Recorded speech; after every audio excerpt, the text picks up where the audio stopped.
All right, welcome back.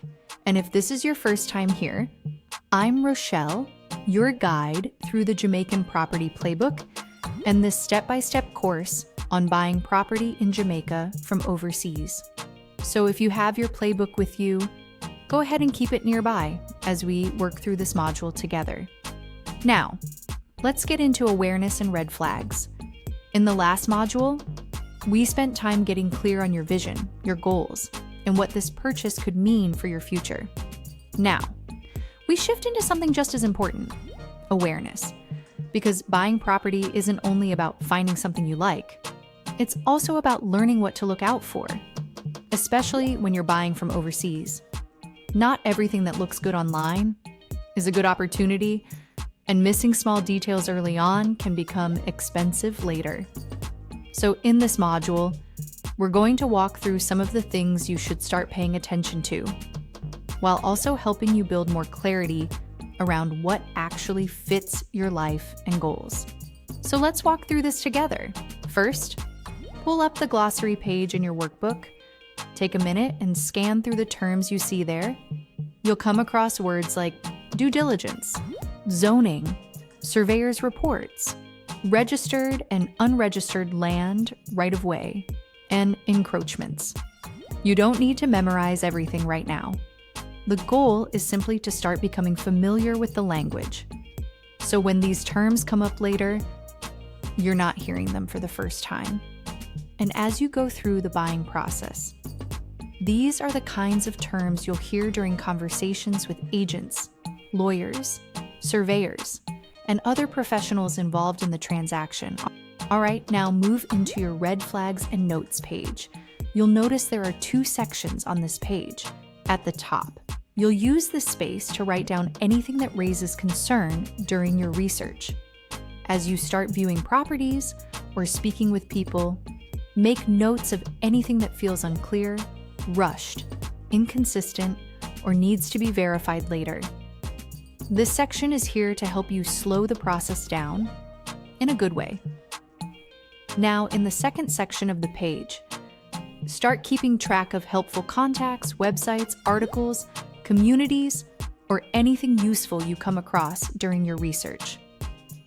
Over time, this page becomes your reference point, not just for properties, but for your overall understanding of the market.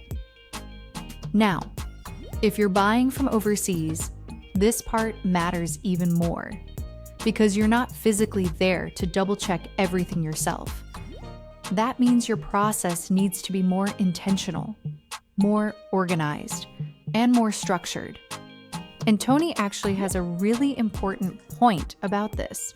And this part is really important. When you're excited about a property, it's easy to move quickly.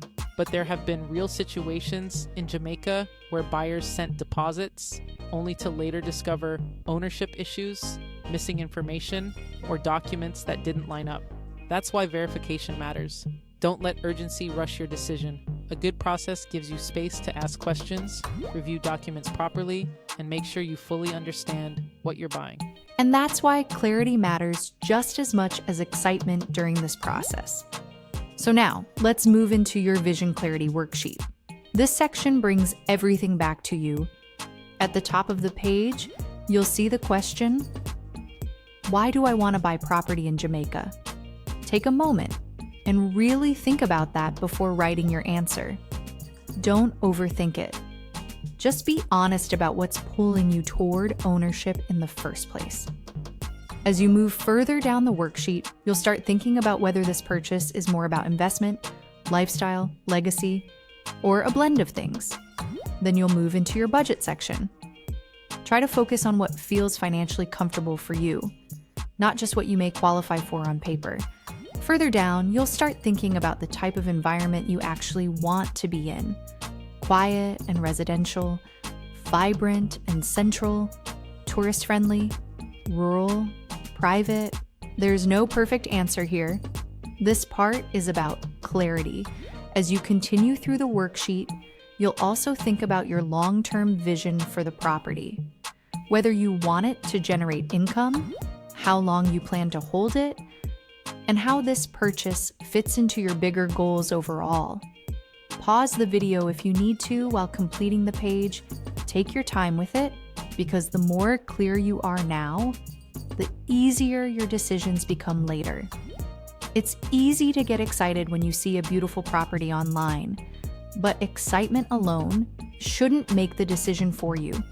Clarity is what helps you filter through opportunities and stay aligned with what actually makes sense for your life. So before moving on, take a few minutes to complete the workbook pages in this section. Read through your notes, reflect on your answers, and really build your awareness here. Because in the next module, we're going to start getting into the numbers and making sure everything aligns financially. So I'll see you in the next one, and you might want to bring your calculator for that part. That was a True Hustle production, where vision meets action.